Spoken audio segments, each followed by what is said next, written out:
The method that the Arab people have developed in order to convey their grammatical meanings at the sentence level is the most superior method, because neither does it require extra words. You don't need a ne or equivalent of a ne anako, and also the sequence remains flexible. So literally, Zayd hit Amr could be done in 6 different ways, and I'm not saying all 6 are exactly the same. Clearly not, right? And when we revisit the discussion in week 3, I'm going to explain this further. That is being done internally through some mechanism, a particular process that's likened to human emotions and facial expressions, which, if you've read the report, you've already been exposed to it, and inshallah we're going to develop some of it now at the end of this session, and more of it inshallah in week 3.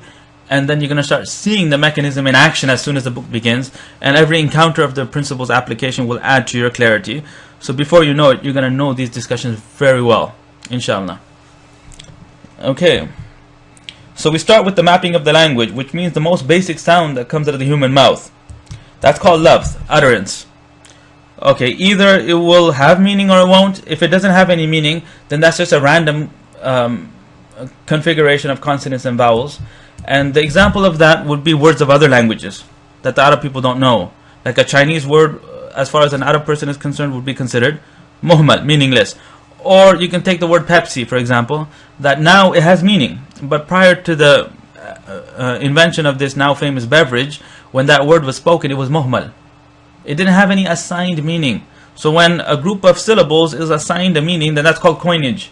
So either your utterance has underwent a process of coinage or it hasn't. If it hasn't, then it's muhmal. And clearly we're not talking about muhmal. It's mentioned only for classification purposes. So all of our discussion will be on the right side. And that one's called mawdu', meaningful.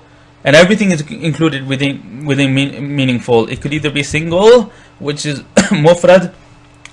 Mufrad means single. Or kalima means word. And the rest of this presentation will focus on the word. Or it could be compound, and then compound further splits up into the phrase غير مفيد. غير مفيد means non-beneficial, or the sentence mufid. When we say beneficial, when we say non-beneficial, we're talking about a particular type of benefit. When you join 2 or more words together in a manner that conveys to the audience a complete benefit, upon which silence is appropriate, then that's a sentence. And if it lacks this complete benefit upon which silence is appropriate, then that's called a phrase. Tall boy is an example of a phrase. Zayd's book is an example of a phrase. The boy is tall. The book belongs to Zayd are examples of sentences. And more on this when we speak about the phrase in the next week 2, and the sentence in week 3. Okay, so let's continue. Let's start developing the word. So the kalima, the word. Okay, now when speaking about parts of speech, there's a number of ways one can proceed. One can just list them, define them, give examples. That's one method, and it is a deficient method. And the better method to introduce the parts of speech is tell the audience that there's 3. Go ahead, give the names, but then you don't define the ism, the 3 parts of speech in Arabic. Don't begin defining them, but instead spend 5 minutes on the English parts of speech. It's possible that the one you're speaking to might know the English parts of speech, or you might need to remind them.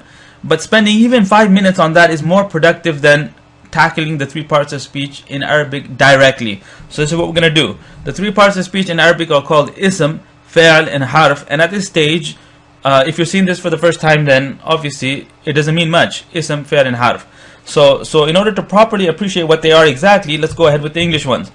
So in English grammar, there's 8 parts of speech. There could be more, but for our purposes, 8 is sufficient. The first is the noun.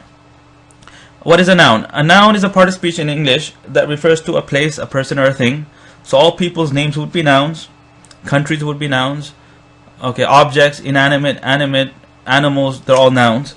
And the second is a pronoun. Pronoun is a smaller part of speech in English, which is used in place of a noun when it's already mentioned. And then there's numerous types of pronouns. Okay, like the personal ones, he, him, his, they, she, you, I, we. There's also interrogative pronouns like who and what that come at the beginning of the sentence and create a question. And then there's adverbial pronouns like when and where.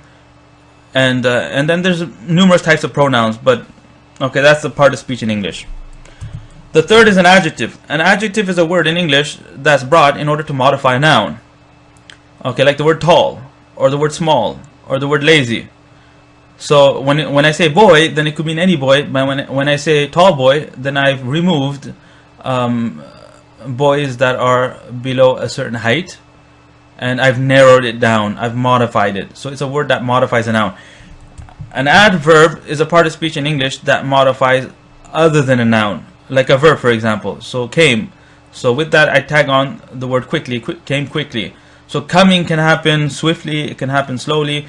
So that ly word, it modifies the verb. And then there's numerous types of adverbs, like generic adverbs, and then there's adverbs that are time and space specific, the answer to the question when and where. And there's also other types of adverbs which we'll talk about moving forward in week 3 when we revisit the topic again. So and even the word very is also an adverb, because if I say tall boy, and then, or I could say very tall boy, and the word very modified tall. So it's not only verbs. It's not a word that describes a verb. It's a word that describes other than a noun, which includes verbs. It also includes adjectives like very tall, and it also includes other adverbs. Like an adverb can modify another adverb. Okay, like came extremely quickly. So the word quickly is modifying came, and extremely is modifying quickly. You see that? Okay, our 5th part of speech is the verb, and a verb is a word that indicates on action plus tense. And then we have prepositions, and a preposition is a small word that in English is brought in order to connect. Okay, better definition would be it's a word that brings out an attribute of the upcoming noun that otherwise cannot be understood. Like the word from. From means it's a preposition that indicates an origin. And being an origin is an attribute of a place. So if I say I traveled from Basra, then what the word from did is it brought out, or it indicated upon an attribute of Basra, that if I take away the word from and I say I traveled Basra, then that's not shown. Okay, it might mean I took a tour of Basra. So the origin meaning was dependent upon the use of the word from. And what is origin? It's an attribute of the upcoming noun. Okay, so every preposition is like that. So what it does is it brings out an attribute of the upcoming noun that could otherwise not be understood. Another example is the word by, or with, the word with. I wrote with the pen. So with is a preposition in English that indicates on the upcoming noun being a tool. So being a tool is an attribute of the pen. So I wrote with the pen. And if you just say I wrote pen, it makes no sense. Okay, our next part of speech in English is conjunction. A conjunction is like and or. And what it does is it allows abbreviation. So you don't have to repeat yourself. And you can just bring the verb once and then use the conjunction to combine between nouns. So you say Zayd and Amr came. So Zayd and Amr are together connected in the act of coming. And there's no need to repeat the word came twice. Okay, and there's numerous conjunctions in English, and they all have that commonality in that they all allow abbreviation. Like the word not, for example. What it does is it negates the upcoming. So if I say Zayd came to me, not Amr, then that affirms the coming of Zayd, but it negates the coming of Amr without the need to bring the verb came twice. So it allows abbreviation like that. Okay, more on this later when we speak about when we develop the topics further. Our 8th part of speech in English is the article, which is the word the, which comes at the beginning of the noun to show that it's particular, that it's a particular tree. When I say the tree, as opposed to a tree or an apple. Okay, so the word the word a, the word an, these are examples of articles. So now in English there's 8 parts of speech, and you're seeing them on the screen. In Arabic there's only 3. So how does that work? That works by taking these 8 and assigning them to the 3 in English. Okay, so our first part of speech is not just noun, it's actually all 4 of them. The noun, the pronoun, the adjective, and the adverb are grouped together in a single part of speech in Arabic, and it is labeled ism. The second one is exactly what the English people call verb. In Arabic we call it fi'l. Fi'l means verb. And then our third one is everything else. Everything else. Prepositions are included within it, conjunctions, articles, and if there's anything else in English grammar that I might not have listed, it would also be included within our third part of speech, which is called harf. Like the word yes, for example. If you try to categorize that in English, you might have some trouble with it. The word yes. I wouldn't have any trouble because I would just say it's a particle of affirmation. It's used in order to affirm an already existent statement. So somebody makes a statement and you say yes. So what you've done is you've affirmed that statement that is true, without the need for repeating it, right? So that's a harf. Okay, all prepositions are included within it. Conjunctions, articles, and also anything else that I might not have mentioned would be included within harf. Now, what we're gonna do now, we'll give precise definitions for all three of them: the ism, the fi'l, and the harf, and tell you exactly what they are. But just by understanding what's on the screen right now, you're already 70-80% of the way there.